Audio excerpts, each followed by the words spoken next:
skillet, I'll be adding 500 grams of wheat flour.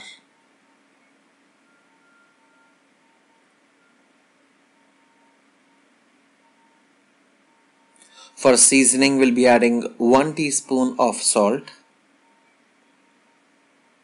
and then incorporate this using a whisk.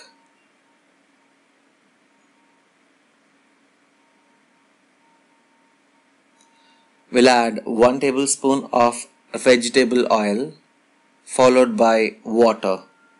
The amount of water that I have added to this wheat flour in order to make it into a dough is 400 milliliters of water. But I did not add all the water at once. I only added it little by little. So please use it to your own convenience. 400 milliliters is my approximation that I used. You may use more or less.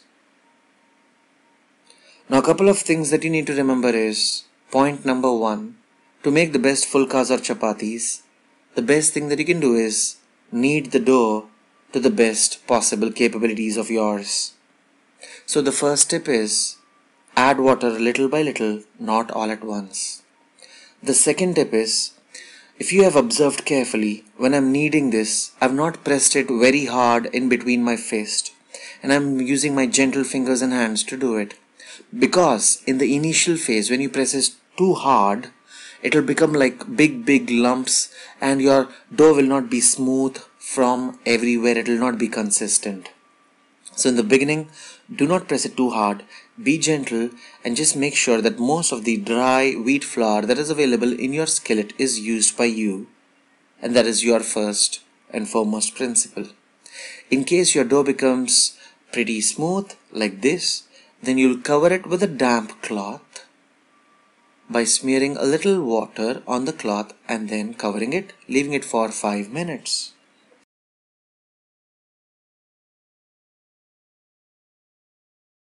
After 5 minutes, gluten will be released and your dough will become more elastic.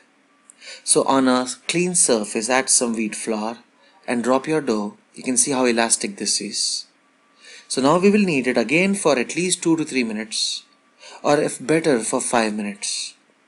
Now when you release the gluten within the dough, it becomes pretty more elastic and it becomes a fantastic dough to create chapatis. Now the secret to making the dough, tip number 3 is, the more you knead the dough, the more softer your phulkas will come. And a phulka is called a phulka because phulka means to bloat up. Phul jana jise kehte hain.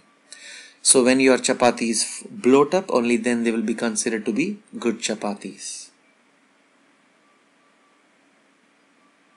Alright, so knead it pretty well with comfortable hands, and now if you want, you can even press it as hard as you want. It will only become better. So this is how it looks. It is stiff and firm, but at the same time it is soft. So I'll grab a handful which is the size of a plum, and in my hands I will rotate this to create a nice ball, which is something like this. Friends, it's time for us now to roll this into a flatbread. So sprinkle a little dry flour because you're not experienced. Once you become experienced, you'll use very less dry flour. But since you're beginning, use a lot of dry flour so that your chapati doesn't stick to the bottom. Now using a rolling pin, you will roll this firmly, evenly into a thick, initial, diametrized, round circle. Circles are anyway round, aren't they? If you have observed carefully, I am using my index finger, middle finger and my thumb every time to twist the phulka into an anti-clockwise direction of 45 degrees so that I roll it evenly from everywhere. Once it is done, puff off the extra wheat flour that is available, and now you're ready to put it on the pan. But before you put it on the pan, make sure the pan is nice and hot. So the pan should be hot, only then you add this, and cook this at a low flame for 50 seconds on one side, and then twist it over onto the other side by flipping it up. Now once again you will cook this at a low flame for 50 seconds. After 50 seconds you will observe small droplet sized bubbles erupting. When they do, put it directly on the flame like I am doing at a low flame and it will blow up like heaven. Time to take it off. Serve it with some